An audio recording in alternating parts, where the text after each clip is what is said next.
A fast-moving storm system will move through the region Sunday into early Monday morning, resulting in light rain showers across lower deserts. Cold air will surge in behind the system, causing temperatures to fall well below normal. Add up those unnecessary risks that are stacking against you, and as soon as you hit number 3, you're out. Wait to fly another day. So freaking pretty, it's insane. Very pretty. I'm Josh, a pilot and flight instructor with a passion for the sky, sharing it with those around me and using it to see the world from a new perspective. Flying can seem super complex, but I've made it my mission to showcase safe practices while enjoying the beauty this world has to offer.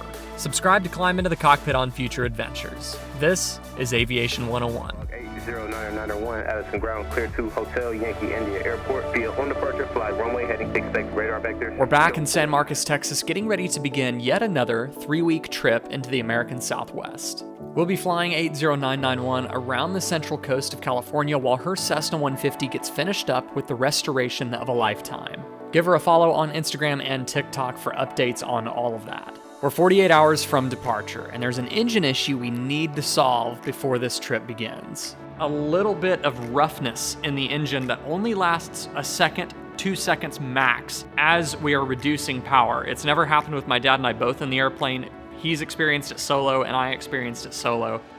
I pulled the data log off the Garmin G3X, narrowed it down to what Chelsea, my dad, and I all thought it might be, and bingo, found the problem. Troubleshooting, the process of elimination, arranging time, and willing mechanics to get things fixed for you. This is aircraft ownership. Hanging out in your T-hangar and taking awesome trips in your bird is just a part of it. Just like diagnosing problems, postponing trips, and chasing gremlins all are a part of it too. An extensive engine run, 2 days, and a 4 a.m. wake-up call later, my dad dropped us off at the airport for our pre-dawn departure on our first leg of this 1,200 nautical mile trip.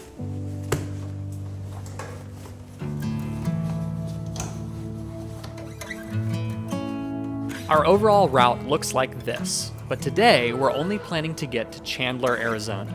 Especially with the forecasted headwind, that's about as far as we're going to be able to make it before nightfall. And single engine, at night, over the mountains, is already a no-go for me. Planning a multi-leg, multi-day cross-country introduces a few more complexities involving weather since you're spanning such a large distance. But beyond looking further downrange than you typically would for a 50 nautical mile cross-country, it's exactly the same planning process.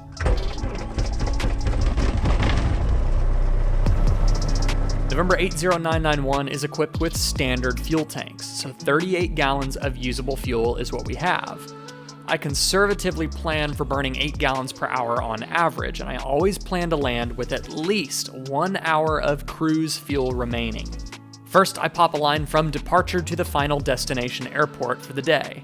Obviously, 742 nautical miles can't be done in this airplane without at least one fuel stop. With 30 gallons of fuel to work with at an average of 8 gallons per hour, that's a max of 3 hours and 45 minutes I'm willing to cruise on one leg. At a conservative 105 knots true airspeed, we can theoretically cover 393 nautical miles with 1 hour of fuel remaining when we land, not including winds aloft. More on that later.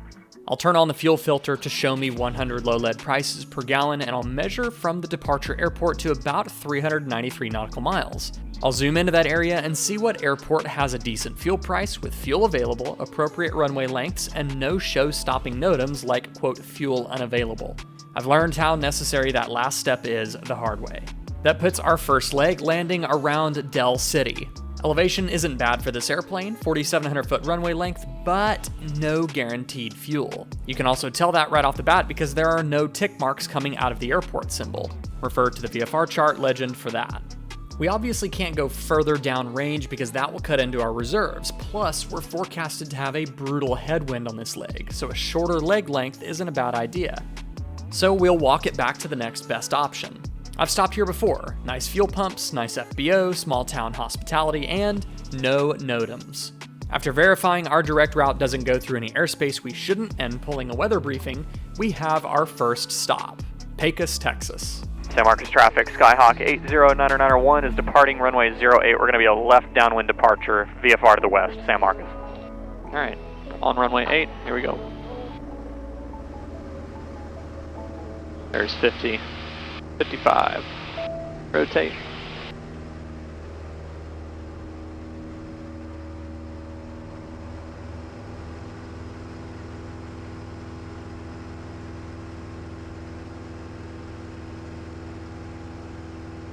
Alright, get a fresh route to Pecos. We are on course. Let the headwind begin. It has. Yep. 6 knots.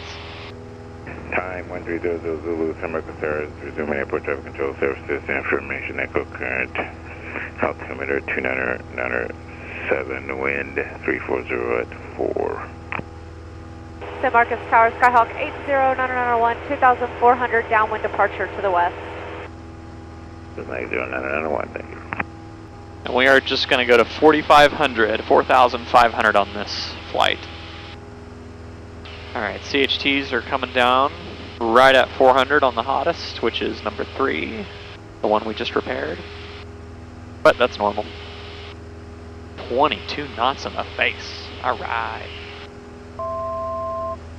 Austin, Skyhawk 80991.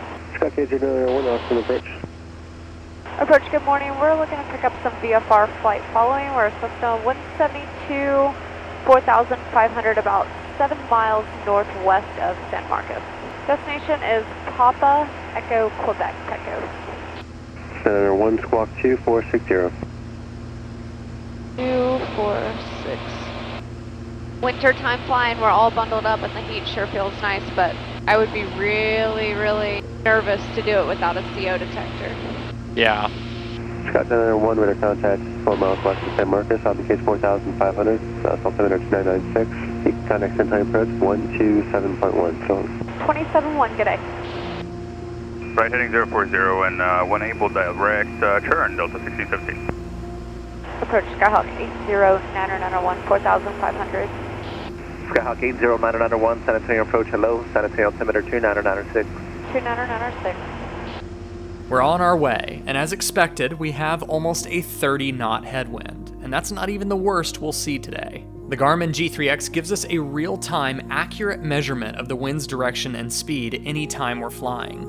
A headwind hurts, because we're now like a little fish swimming upstream in a raging river, and our little propeller is relentlessly pulling us through a fluid that's moving the opposite direction we're trying to go. Even though we're flying at the same power setting, same fuel burn, and the same true airspeed that we always do, our ground speed is much lower than we would want it to be. Burning fuel at the same rate, while covering much fewer miles in the same amount of time, dramatically reduces how far we can go on one tank of gas. But we are still maintaining our desired 1 hour of fuel reserve when we arrive, but just barely. If the wind gets much worse, we have options to cut the leg short and land with safe reserves. In the meantime, healthy snacks courtesy of the first officer. I'm having a carrot. Okay. You want one? I guess I'll have a carrot, yeah. What's up, Doc? I could hit you really hard with this. Alright, I'm going to go in and do our vertical descent. Pattern altitude at Pecos is going to be 3,600 feet. I'm going to use a carrot. Next to Pecos, I'm going to put 2 nautical miles before the airport. I want to be at 3,600 feet. Enter, save. 2 hours and 12 minutes until we start the descent. On the maintain flight level 360. Before we knew it, the terrain shifted to vast plains peppered with wind turbines. It brings a song to mind by the Panhandlers, where towers mark the end of time with slowly spinning blades till the water table falls below the reach of humankind. I ain't crying, that's West Texas in my eye.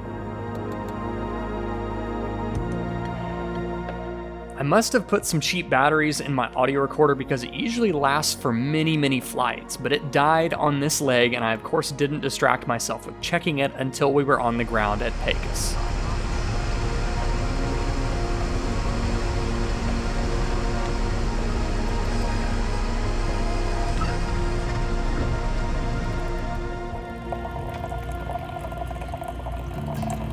A cup of coffee and 2 brisket breakfast tacos later, we're ready for leg number 2. We've been planning to make the second leg of the day shorter to stop in Las Cruces, New Mexico for a couple of reasons. From Pecos direct to Chandler, Arizona, we're looking at 437 nautical miles remaining. Remember, with no wind, our max range to plan with is 393 nautical miles. But today we have a stiff 35-knot headwind, and we just went about 310 nautical miles and only had an hour remaining. We're gonna need another stop before Chandler. Las Cruces is about 2 hours downrange, $5.50 a gallon at the self-service pump, which isn't bad at all, and it's really the cheapest in the area until we start to get into the mountains of eastern Arizona. Relatively low elevation, plenty of runway length, reasonable fuel, and no NOTAMs that will affect us. We'll just need to avoid these restricted airspaces just north of El Paso. Next stop, Las Cruces, New Mexico. Left mag, Horizon 4, smooth drop, back to both. Amps volts 13.4, positive 3. Oil temp and pressure are in the green. That's great. Throttle friction lock adjust. Pecos traffic, Skyhawk 80-90901. Taxiing out to depart runway 27. We'll be westbound and looking for the inbound traffic. Pecos. All right, this is 27, slight left crosswind. Takeoff power set, better than 2300. Temps are even, oil pressure's great. 55 knots. Traffic, W159er, Tango 5, on a 4 mile left 827, Pecos. Pecos traffic, Skyhawk 80-90901, 2 miles off runway 27, climbing to 3,400, will be a straight out departure westbound, Pecos. 29 knot headwind. We're 2 hours and 5 minutes from Las Cruces following this stationary front. We'll land with about half tanks. And then after that, roughly a 3-hour leg to Chandler. Although it's a shorter leg, it's painful to see your ground speed and fuel efficiency absolutely robbed by a 30-knot headwind, but I will say, having a reliable digital autopilot makes it so much more bearable on a long trip. We're just less fatigued. We don't have to have our hands coupled to the controls calculating tiny corrections every minute to keep altitude and course. We can sit back and relax. I'll spend most of cruise monitoring systems, looking at the scenery, and in our case, choosing a SiriusXM radio station to play in the background. I strive to not let the autopilot make me a lazy pilot, but allow it to make me a sharper pilot, and will be less prone to make tired mistakes as a long day of travel like this one rolls on. Skyhawk 80-901, we'd like to cancel flight following. Somebody blocked me, who's canceling? 80-901, would like to cancel. November 991, copy cancellation, 12 VFR, frequency changes approved. Over VFR, have a great day. Delta 1043, resume normal speed. Las Cruces International Airport. Automated weather observation. 1942 Zulu weather. Wind 290 at 5. Visibility 10. Clear below 12,000. Temperature 9 Celsius. Dew point -11. Altimeter 3. Las Cruces traffic, Cherokee 35 Julia is turning left base 430 Las Cruces. Alright, seatbelt shuttle harness is good, brakes feel good, lights on, barrel minimums don't need them, autopilot is off, mixture set. Bless you. Las Cruces traffic, Cherokee 35 Julia, turning final for 30, full stop, Las Cruces. Okay. Carpeet's out, fuel selector on both flaps in the wide arc. Go flaps 10, 1-1000, 2-1000, 3-1000, flaps set 10 degrees, and VRF 60 knots. Pre-landing checklist complete. Las Cruces traffic, Skyhawk 80-901, left base runway 30, will be a full stop Las Cruces. Alright, everything looks good. Yep, pre-landing checklist is complete. 500 AGL. Las Cruces traffic, Cherokee 35 Juliet, clear of 30 Delta Las Cruces. Las Cruces 901, short final 30, Las Cruces. Lap set 20. Carpeet closed for a go-around and for debris. 70 knots. Power to idle.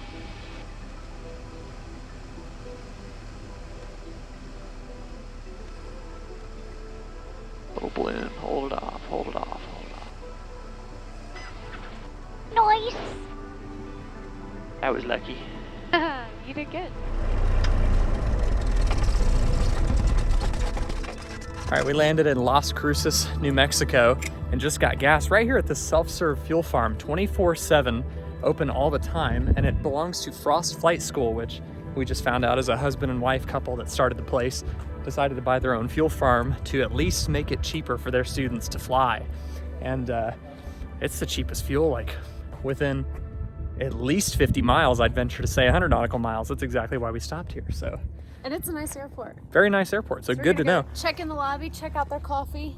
Apparently, fill the plane, fill ourselves. Apparently there's a restaurant down there too. We are not hungry and we want to get to Phoenix before sunset, but next time we may check it out. Good to know this fuel stop is here. Even if you've been flying all day, you should still check your fuel strainers every time you're about to get in the plane, period. You never know what debris or water got sloshed loose and is now about to go into your engine on takeoff. Especially after you just got some more fuel. Check to make sure it's the correct color and debris and water free. We chatted with the super nice owners of Frost Aviation for a few minutes, did another pre-flight inspection, and switched seats for this leg. And you'll see why in a bit.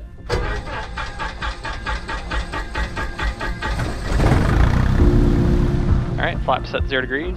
Confirmed. Mixture set best power.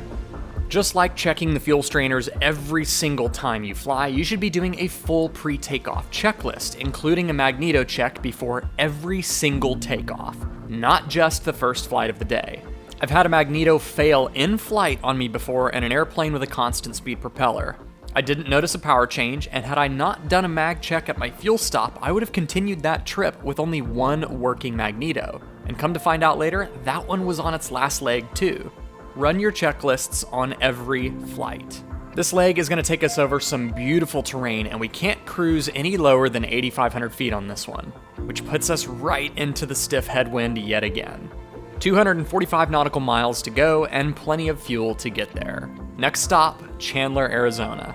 Las Cruces traffic, Skyhawk 809901 is taxiing onto runway 30, departing to the west VFR, Las Cruces. Skyhawk 55144, taxi from fuel pump to runway 30. RPM set. Everything's still in the green. There's 40. There's 50.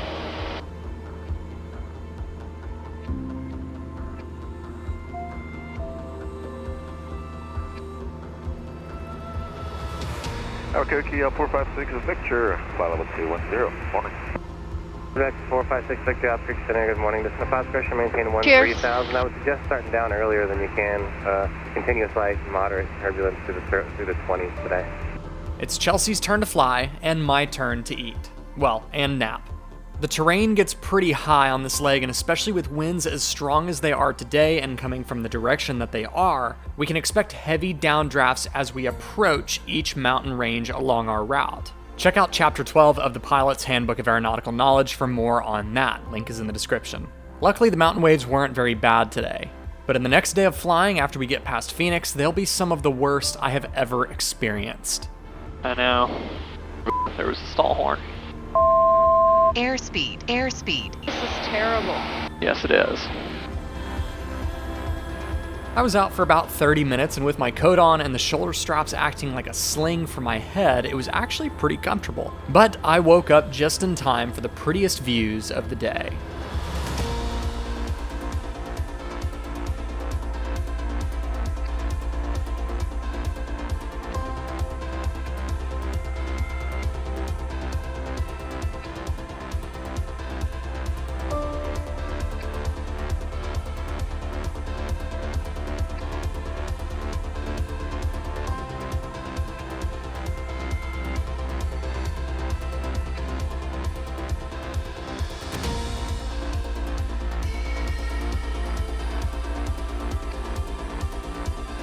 We made a slight left turn to avoid an active restricted airspace along our route, and we're almost ready to begin the descent. When you're flying VFR and you're approaching an airport that's underneath a Bravo airspace like Chandler, it's important that you remain outside of the Class Bravo airspace unless the controller specifically says to you, cleared into the Bravo airspace. In our case, we'll just make sure we stay beneath each shelf of the Phoenix Bravo on our way down to Chandler. We've listened to Chandler ATIS information Victor, and we're ready to start the final descent of the day.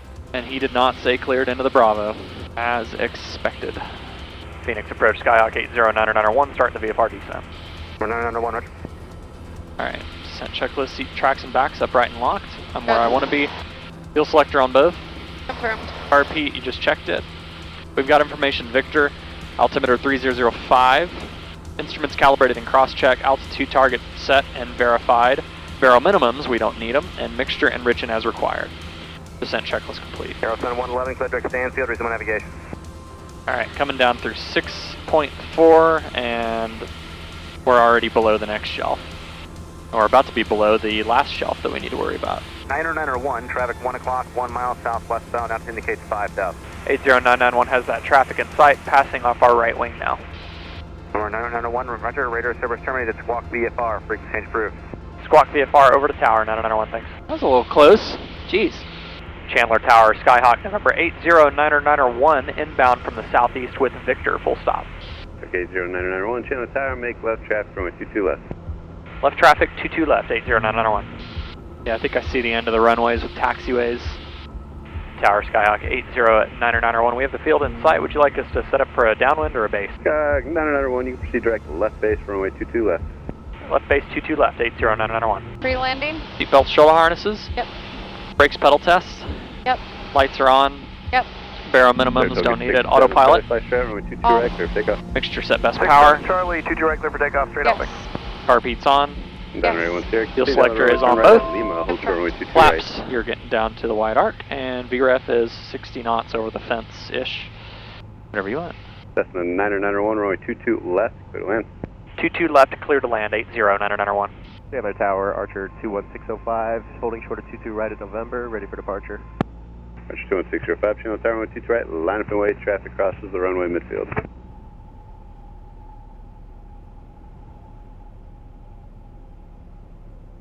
Chandler Tower, evac 6 is off at Chandler Regional Medical Center, westbound, turning left, southbound.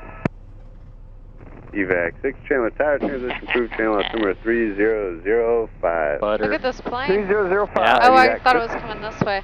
Yeah. 991, turn right at Lima, hold short, runway 22 right. Right at Lima, hold short, 22 right, 80991.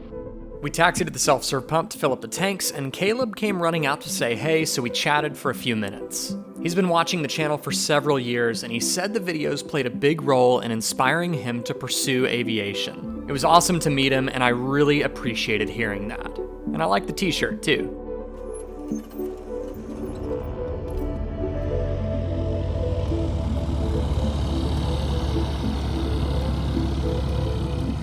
A fiery Arizona sunset, an Uber ride to the hotel, and a dinner date later, we discover a problem. A fast-moving storm system will move through the region Sunday into early Monday morning, resulting in light rain showers across lower deserts, as well as some light accumulation of snow in the higher terrain locations. Cold air will surge in behind the system, causing temperatures to fall well below normal. The added challenge to that is it's very windy down on the surface today too, and it's not a steady laminar wind, it is gusty. At Van Nuys right now it's gusting up to 33 knots, and some of the airports that we would be overflying are reporting gusts up to 36, 37 knots. I try to play a 3-strike ball game. Super gusty wind conditions is strike 1. Another added complication that super strong headwinds adds to the mix when we're trying to go a long distance is now it takes our 4.5 hours of flight time and stretches it to like 5.5, closer to 6 hours of flight time. At that point, with the time that we would have been able to depart out of Chandler, with this weather moving in, it got rainy here for a little bit with some lower overcast. But the time that would have allowed us to depart after that stuff rolled through would have put us in a situation where we'd be racing darkness to get to Santa Maria. That's strike 2. Additionally, there is an air met for icing hanging over this area and a little over half of our route, and it's calling for freezing level down to the surface. So even if we're not in IMC and we're VFR, if it starts raining on us and it's that cold up at altitude, we will start picking up ice. I'm speaking from experience. That's strike 3. A little bit morbid, but the saying goes, if you decide to fly on a super crappy weather day, at least your funeral will be under clear skies. Add up those unnecessary risks that are stacking against you, and as soon as you hit number 3, you're out. Wait to fly another day. We stayed productive on our computers while it rained nearly all day. We finished up with a Hawaiian pizza, and on the walk back to the hotel, I couldn't help but notice the clouds were moving out, yielding to a desert sky full of stars. It really pays off to wait for better weather. In the next video, frost all over the plane. We'll talk about what led me to assume that would happen and what we did about it. And just when we thought the bad headwind was behind us for this trip, There was a stall horn. Airspeed, airspeed.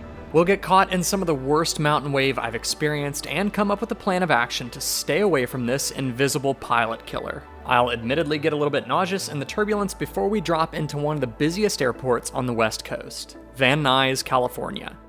If you liked or learned something from this video, I invite you to hit that subscribe button and turn on notifications so you don't miss the next episode. Until next time, everyone, you know the drill. I want you to stay happy and healthy, stay current, and most importantly, stay proficient. Dust the rust off those skills, spread your wings, and expand your horizons. We'll see you in the next video right here in Chandler, Arizona. Fly safe.